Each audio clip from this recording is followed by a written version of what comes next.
Welcome to Local Leverage, your competitive edge in business. As always, today's show is brought to you by PropertyRadar, the hyperlocal lead generation platform for small local businesses. Rocket's latest acquisition of Redfin and Mr. Cooper aren't just aggressive, they're an existential threat to independent brokers. If you're still relying on outdated lead generation tactics, you're already behind and the gap's only getting wider. That's why we brought in today's guest, John Seroka. He's the president of Seroka Marketing and PR and the go-to firm for brand strategy and growth in the mortgage and real estate space. John's not just a marketing expert, though. He's one of the few voices calling out what others aren't willing to. In this episode, he breaks down the current market conditions and the mindset shift brokers need, not just to survive, but to win. John, welcome to Local Leverage. It's great to have you here. Well, thank you very much, and I'm grateful to be here. Yeah, it's been too long. We got to stay more in touch. But, it was ironic. I was out at United Wholesale Mortgage teaching a lead generation class. And while I was there, Matt Ishbia was talking about the opportunities and the need for independent agents to kind of lean into their locality and to execute. And then as happenstance would happen, you dropped an article on LinkedIn that was talking about much of the same thing, and it caught my attention. And so I'm really eager to dig into that topic with you because I think independent brokers in particular facing both new challenges as well as new headwinds. And so eager to talk about that with you. Mm-hmm. Well, great. Well, let's do it. I'm excited. Yeah. So, let's just start off. Rocket, acquires Mr. Cooper and Redfin. They're now doing like 1 in 6 mortgages in the United States. What are you seeing as their end game, and what should independent brokers be thinking about in terms of ways for them to stand out? Right. Well, you know what? Look, I think their end game is world domination. They really want to be the dominant end-to-end platform for the entire home ownership journey. They want to be the Amazon of home ownership and, keep the entire journey in their ecosystem. And, they really want the data, right? And the data makes a big difference. They're going to have the property search data through Redfin. They're going to have, all the servicing interactions and all the data now in the Mr. Cooper portfolio.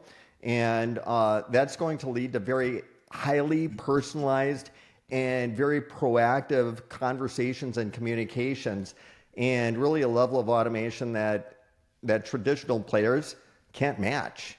They want to be able to, and if you think about it, with the AI they have, they want to be able to predict your needs before you even know what your needs are, and remove all of the friction in the process. Yeah. It's interesting seeing kind of that technical and data arms race go on. And of course, UWM recently launched some AI tools as well that I think are positioned to really make a big impact for the IMB.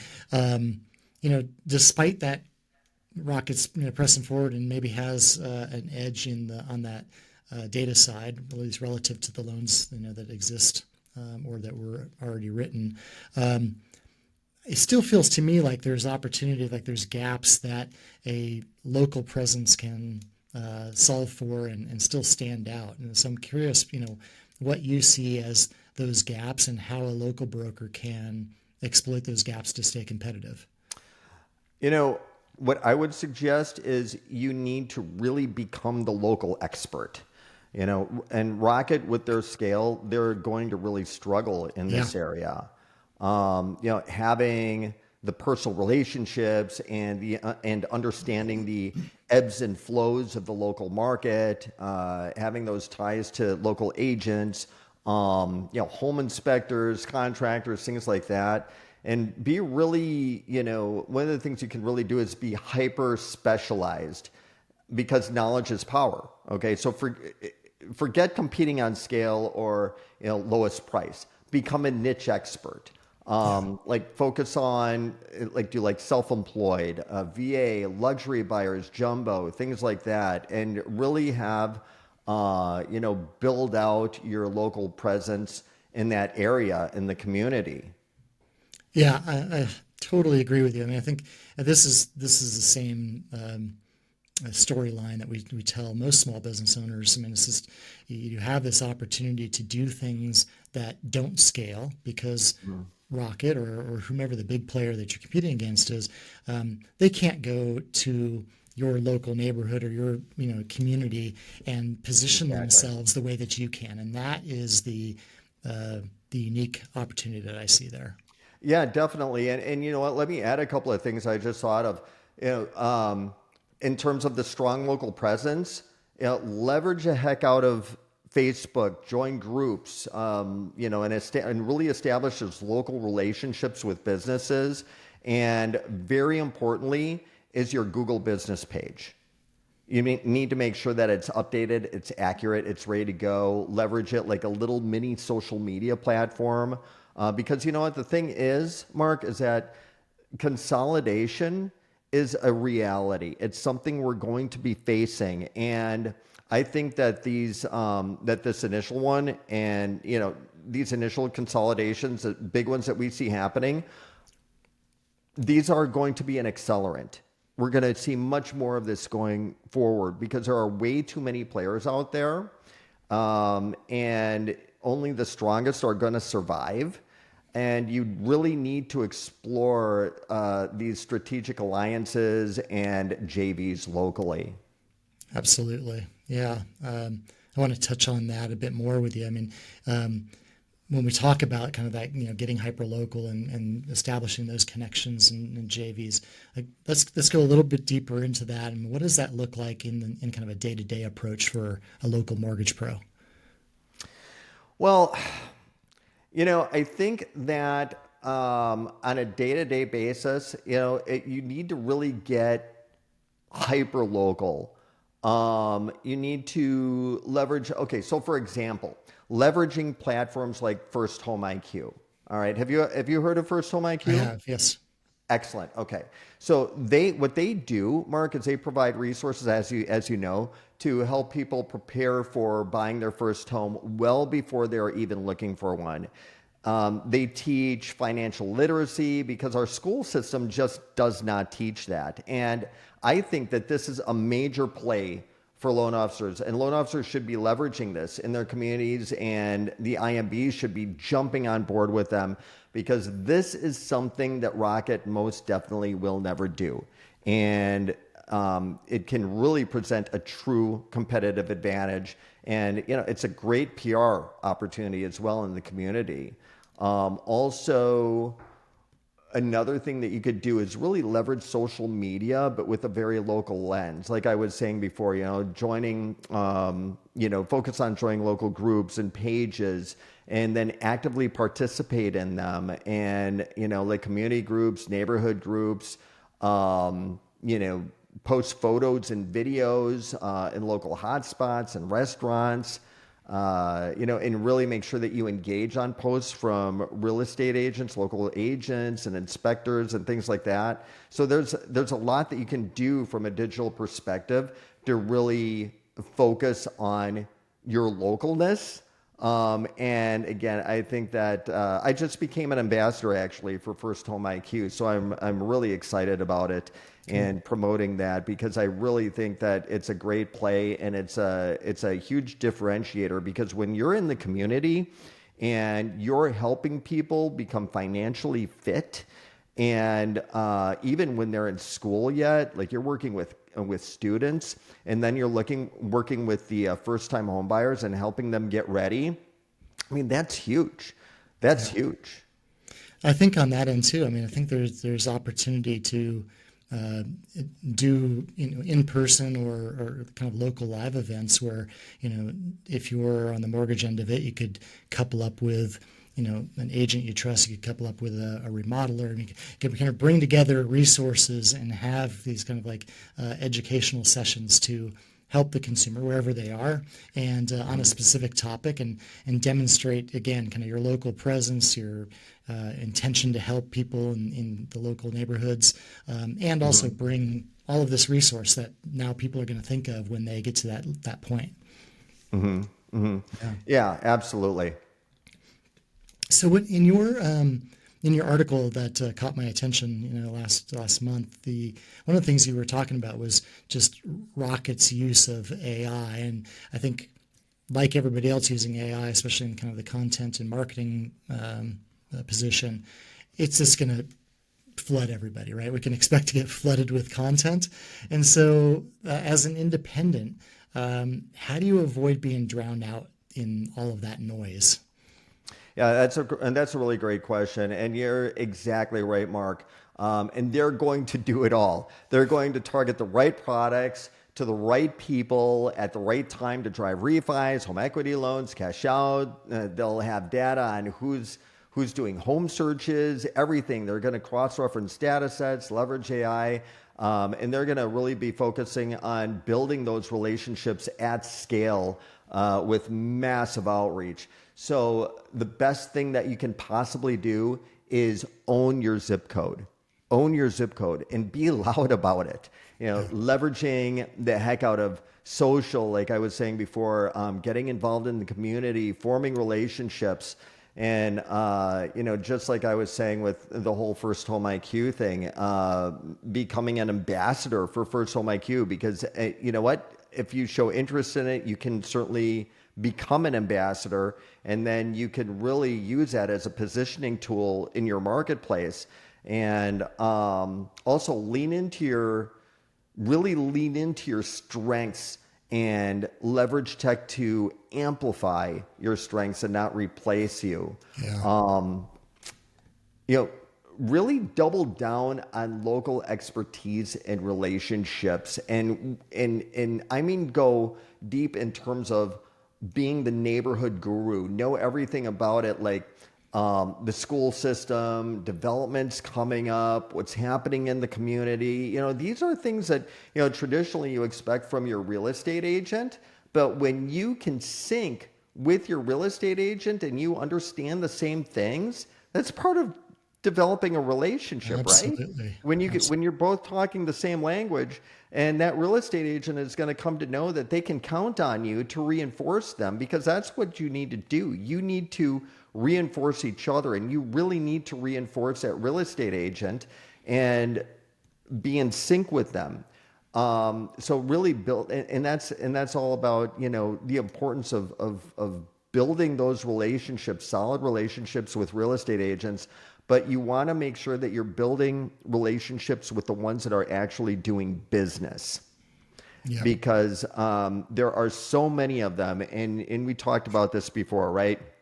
Before we got on the show, we talked about the fact that I used to be a loan officer. And it didn't take me too long before I realized, wait a second. All of these agents, I'm visiting them in their offices. They always seem to be in their offices. Yeah. Why are they all there? So it's no wonder I'm not getting any deals. But thank goodness, I landed on a just a killer mentor that took me under her wing and taught me the business and how to really become successful at it. Learn the Fannie and Freddie and the guidelines for non-conforming programs and things like that, and so that I can really become a resource in the community and a resource to these agents. And then participating, I think I said this before, but participating in local events, like actual participation, is really important. Yeah. Yeah.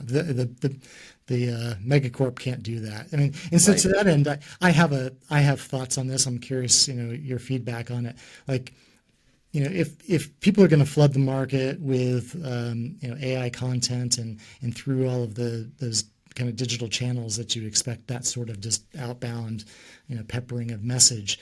I'm thinking, if they're zigging, I want to zag, and that zag to me is like, let me double down into targeted outbound where I'm going to stand out because I'm not just yet one more person yelling into the wind, but whether that be phone and email and direct mail, it could be door knocking, it could be like the things that are just going to have no filter and cut right through. That again, I can do in a local level really well, but they're not going to be able to do from on high in the big tower. What's your thought on that?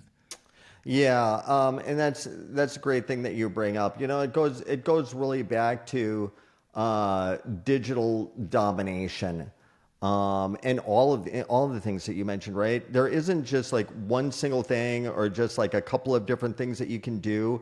You know, you have to be consistent and you have to be out there influencing in all ways. Yeah. So what Rocket started is going to continue. Like I said, there will be more M&As. Look at the, like for example, there was another recent one, Bayview Asset Management acquired Guild. Okay. And there's plenty more to come. You know, what is that? How many mortgages does that take off the table in terms of control? You know, you have 1 in 6, and now does that mean that this is like 2 in 6 off the table or something like that? Right. Look, you know what? Here's the thing. This is not an easy business, and it's hard. It's hard. But doing well at anything, if you're going to become really successful at anything, it's hard. But so is doing poorly at anything. That's hard too, right? So you have to really choose your hard. So getting out there and doing what makes sense. I don't know that door knocking makes sense. So you bring that up for a loan officer, but you No, not know for lunch. Yeah. Although I have heard of some doing it, but yeah, no. that could be a thing. I don't know. But anyway, the direct mail. Yeah, you have to do the traditional stuff. You know, you should be doing that too. But you know, really having not just a singular focus, but a focus on doing many things, putting together like, you know, I talk about putting together a content calendar, but this is more like an overall strategy in terms of, you know, what vehicles are you going to use to approach the marketplace, Mark, that are going to reinforce each other, you know, and build upon each other and really amplify your recognition in the community. Absolutely. So let's tap into that a bit. You know, I mean, as you're trying to stand out, I mean, how do you recommend brokers key into their unique value proposition? How do they frame their offer in a way that's not going to just rely on the typical rate shopping, but you know, something that's going to cut through and command attention? You know, I think that it really comes down to, you know, you need to communicate your local advantage somehow, right? And there's a way of going about it from a brand building or brand development perspective. And I don't think that you necessarily need to communicate your local advantage in like a tagline, Right. like having the name of your city in your tag, because there's many other avenues to communicate your local advantage on social and, you know, on your website, right? So you know, like for example, you know, if you're coming up with a tagline for yourself or your team, you know, start with who. Who do you serve? What's your niche? Why do you choose to serve them? You know, why are you in this business? You know, dig deep to get these answers so that you can come clean with your true motivations and then leverage that into a tagline. You know, very rarely is anything original out there. So, you know, when you come up with something that's going to kind of like differentiate you, go to uspto.gov and vet it out. That's great. Great thought. Yeah, see what others are doing, and I think also most of those things just tend to be really hollow. I mean, I see the very generic taglines. I also see people aligning their value proposition with the product, right? Oh, I'm FHAVA or whatever. It's like, no. Like, let's get down to, again, to your point of the who. Let's talk about that person and the challenges that a person faces. Like, if you can align there, I think you're going to have a lot more relevancy and resonance with that group. Yeah, I agree. And you know what? It all comes down to the mindset too. Like, you know, you need to believe that you have something great to offer that others can't. You're offering you. Don't try to be the right person for everybody because you're unique. You need to see yourself as a trusted advisor and problem solver. And actually, here's my shout out to Dave. This just popped in my head, actually. Dave Savage. Do you know Dave Savage? I know the name. Don't know him though. Okay. Well, here's my shout out to Dave because, you become a trusted advisor by becoming a mortgage coach, hence the name of his company, right? You become a trusted advisor and problem solver when you listen to people like, for example, Brian Hale, who has a weekly podcast called The Weekly Roadmap. You've heard of him, it seems Heard of like? him? Yep. Okay, great. And every single week on Friday, he gives you market data and insights that you can leverage in the field. And Mark, frankly, there are so many resources out there that can help you command really solid attention and knowledge. Knowledge gets attention. And there are so many great leaders out there that can give you a really consistent supply of information that you can leverage. Sales mastery. Okay. There's a sales mastery event coming up by Momentum Builder. That's another one. And there's so many of them. I know I just sprinkled a few in here top of mind, but there's just so many of them out there that there's a lot that you can gather, a lot of information that you can gather for yourself that will really help you in the market and help you generate that momentum that you need to build. As you're saying that, I'm just thinking, I live in a fairly small community up in Northern California, and they have small pods, right? Or small local speaking opportunities that again the big guys can't do. And when I hear those happening, and a conversation maybe with the local planning commission or whatever it might be, I mean, these are things that I then lean into because it strikes a chord because it's a local thing, and the people that are talking, I now have kind of this instant understanding and not personal connection, but at least a connection to these people because, again, they're talking about local things. And so, as you talk about those pod opportunities, those learning opportunities, I think there's also much more that a local broker can do. And it may feel small, but it's going to really connect with those people. So, anyway, yeah. Yeah, absolutely agree with that. And, I think that when it comes to that, really hyper local positioning, it goes back to what I was saying before, with digital domination. And like I said, these M&As are going to continue, and building the right partnerships and things like that. All of that is going to be very important. Yeah, let's talk real quick about the partnership. I mean, I have an opinion that most brokers are underutilizing strategic partnerships. I'm curious, your take. I mean, whether it be agents and builders and CPAs, and there's all sorts of folks that are kind of in their sphere. How do you go about getting not only just partnerships but valuable partnerships? Well, you know what? I think that they need to arrange these partnerships to succeed. If you're not thinking about these partnerships already, forging these local partnerships are mission critical, and really they're a part of your job. And you need to go about it by getting on LinkedIn and other social platforms, connecting with the right people. Targeting the right people or groups with sponsored posts, tagging their businesses, getting them on a newsletter distribution list. So yes, I think strategic partnerships are absolutely important because look, you know what? When you have the big kids out there forming these incredible, partnerships, and you see these M&As happening that are going to streamline the process and make everything so much easier with the home buyer in mind. Okay, everything is for the home buyer and making it simple for them. And if you're going to accomplish that, then you need to do that as well at a micro level, whether you're an individual loan officer, a broker, or an IMB, forging those relationships with agents, builders, CPAs, credit unions, and things like that.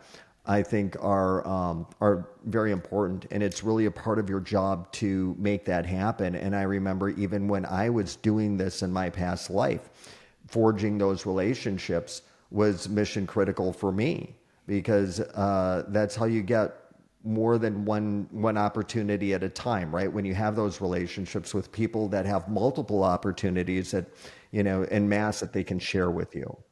Yeah, 100%. And I think for those listening, I mean, when we're talking about partnerships, it's so much more than just going out, shaking hands, dropping a business card, and coffee and donuts. I mean, I think it's about how do you build a value-based relationship, Right. right?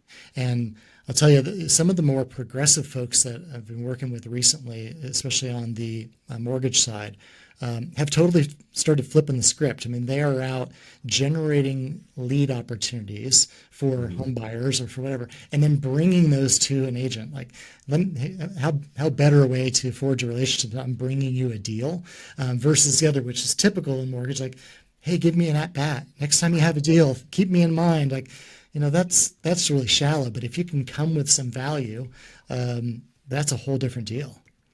Oh, absolutely. And now there's great technology out there that can facilitate that process. Have you heard of Sales Boomerang? I've not.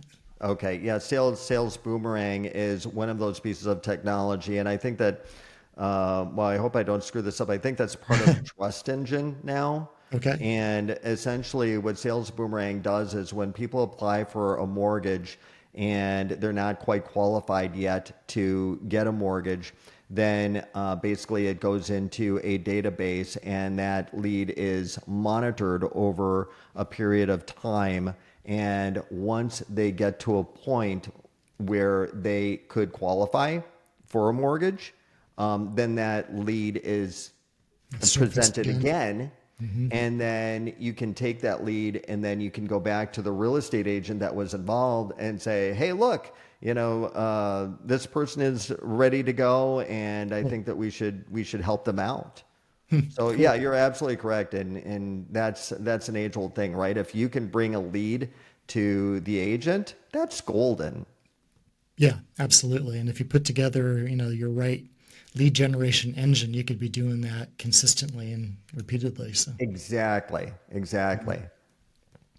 So I think one of the things that can stop somebody in their tracks is when they kind of get in their head and think about the massive budgets that folks like Rocket or others can apply into a market, and they just feel like, oh, how am I going to compete? What do you think are a few very tactical things that a local mortgage pro can do to drive leads locally, like today, without having such a big budget? You know what? I think that there are quite a few things that they can actually do. And it comes down to like optimizing and activating your Google business profile. If I were Directory is going, key. yeah, that's so important because you're right. It doesn't take a massive budget. It just takes work. So activating and optimizing that profile, posting about local market updates, new loan programs, quick tips. Again, like I mentioned before, think of it like a mini social media for Google search. Make sure you aggressively go after reviews, and when you get those reviews, respond to those reviews. And because when somebody searches locally, this is what pops up, Right. the Google business profiles.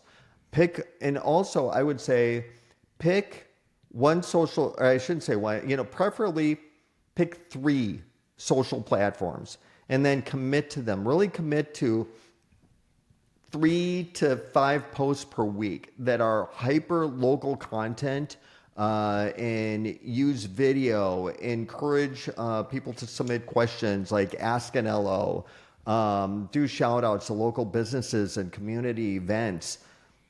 Form relationships with a handful of agents. Again, the ones that are active and actually doing business, and then maybe like co-host a happy hour, Right. or again, leverage FirstHomeIQ materials and conduct a first-time homebuyer educational workshop. And because like I said, there's this huge financial literacy deficit, Absolutely. and it needs to be resolved. The schools aren't going to solve it, that's for sure. No. So why can't it be you?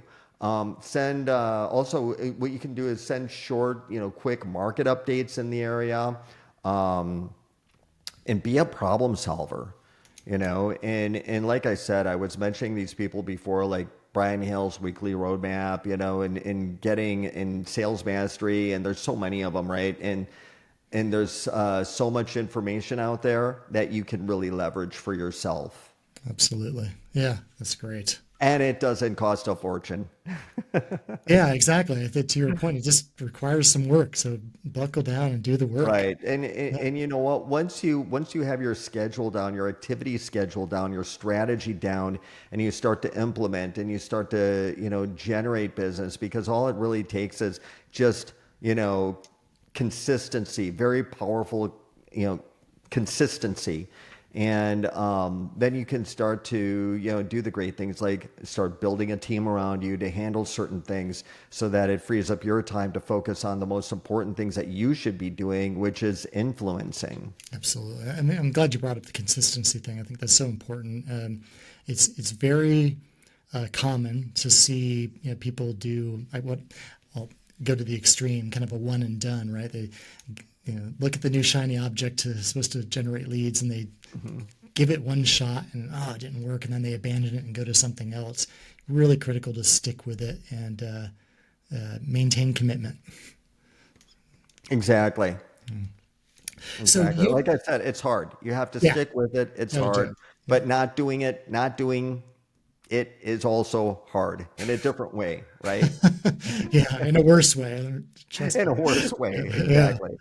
So you and I are in really interesting positions in terms of our vantage point of getting to see what a lot of folks are doing. On our side, it's very much about who's leveraging data and how are they using targeted outbound effectively or ineffectively. I get to see that hundreds of times a day. From your side, really about positioning and branding, and I'm curious if you can share a story about, like, we're talking about this importance of going hyper local. Like, share a story of somebody maybe that you've helped with a hyper local strategy and how that translated into traction for them in their local market. Great question. Well, you know what? I don't have a specific story like that, but there is this thing called it. It's really about doing the work, right? Yeah.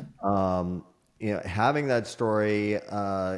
These people that have done very well and have created that meaningful traction in this market right now, in this marketplace. These people are walking amongst us. Every mortgage company has a top producer. So all you have to do is do what they do and then figure out how to do it better. Maybe the case study is that our team has so much work, so it's working for our clients, right? Yeah. I don't know. Maybe Yeah. that's the case study. That's certainly a proof point for sure. So, when I was back at UWM, Matt was doing kind of his weekly sales presentation, and they've been very hyper focused on continuing to help independent brokers grow as a group. And I think the first target, of course, is to get to kind of that 50% level. But nonetheless, I mean, independent brokers are seeing a resurgence. It's far more loans being done by independents. I'm curious how you see that. I mean, what do you think that's driving that momentum, and is this something that is sustainable in your view, or is there before the big retail players make a pivot and try to fight back?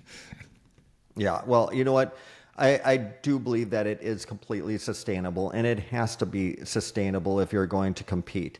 So I think that brokers, like, they have access to a variety of lenders and products: conventional FHA, VA, non-QM, USDA, reno loans, and they know who to best work with for specific circumstances. and they have that personalized service that they can provide, that human touch. And buying a home is so stressful, and it's necessary, and brokers are there to help you through that process and help you, and sometimes help you through those emotions that may impact you as the process moves forward. And brokers can use the technology provided by their wholesale partners to really, keep things moving as well. And they also have competitive pricing, and they're really good at, brokers particularly are really good at those non-vanilla scenarios, working with the self-employeds, the people that have less than perfect credit. They know the right wholesale lenders to tap that specialize in these niches, and there may be many of them that they have access to, but they know like who to go to, who performs well, who can get the deal done. Absolutely. And you know what? In a purchase-driven market versus like a refinance market, people get the personal guidance and strong relationships with, becomes even more important during that process. So those are my thoughts. Yeah, and I think you tap into a couple things that I'm seeing directly. I mean, I think, I'm blown away every time I go back to UWM and others. I mean, there's just amazing how many resources are available, right? Whether it be the technology tools or the training or the access to really competitive and unique products. And so they've got the tool desk, right? They've got everything lined out on the bench. It's up to you to figure out, which ones to utilize and what to lean into. And I think it goes back to, your niche. Like, figure out your niche, figure out your who, and then determine which of those tools, you to lean into. Don't try to take them all, but pick the ones that are going to serve you best. And I think that, the other thing I'm seeing is that consumer expectations are changing. And I think the expectation of somebody maybe buying a first home or needing a creative, refinance, your expectations for not just somebody picking the one thing off the shelf, but being able to offer you the best thing for you at the time. And so I'm curious what you're seeing around kind of that consumer expectation and how a broker can still be really focused on their niche and on the who to use the right tech. Yeah, well, consumer expectations are through the roof, and it's no wonder. They're evolving fast. They want it easy, they want it fast, personalized to them, just like they get in other places like Amazon Prime or any e-commerce platform, banking. There is no patience. So think about how frustrated you get when a website doesn't work properly, or you use a chatbot and it doesn't answer the questions that you're asking, or when you call customer service and you actually have to, schedule your day around customer service, calling customer service. We all like tech, but we want a human involved when especially when the transaction is going to be life-changing, right? So, don't look for ways for tech to replace you. Don't try and compete on that type of a level. Stay involved. Be an advisor that uses his own technology to remove friction in the process and streamline things. Yeah, love that. I love that. So we're starting to see some movement in rates. We're seeing a lot more inventory. There's a lot of positives that are occurring over the last week or so. We're still in a high rate environment, but maybe seeing some good signs. As you look forward into 2025, what's maybe your big recommendation for independent mortgage brokers? I would say that the most important thing that you can do is develop a brand platform. Like I was saying before, start with the who first. Who is your target audience? Then get in touch with your why you're doing this business. You can work through developing your brand and getting in touch with your why, your why you're here and what you want your legacy to be. How do you want people to perceive you? Get specific and deep so that you can truly differentiate yourself. And the thing is that most never do this. Right. Most never do this.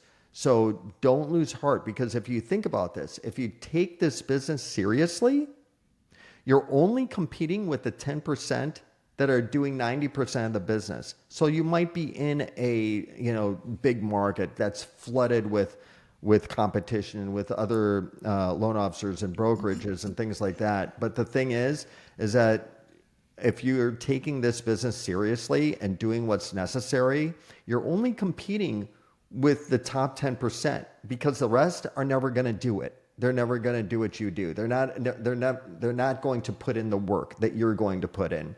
They're not going to think about the strategy. They're not going to think about their brands. So, think about that. Think about that. Yeah. Also, That's huge right there. It's been the main rep.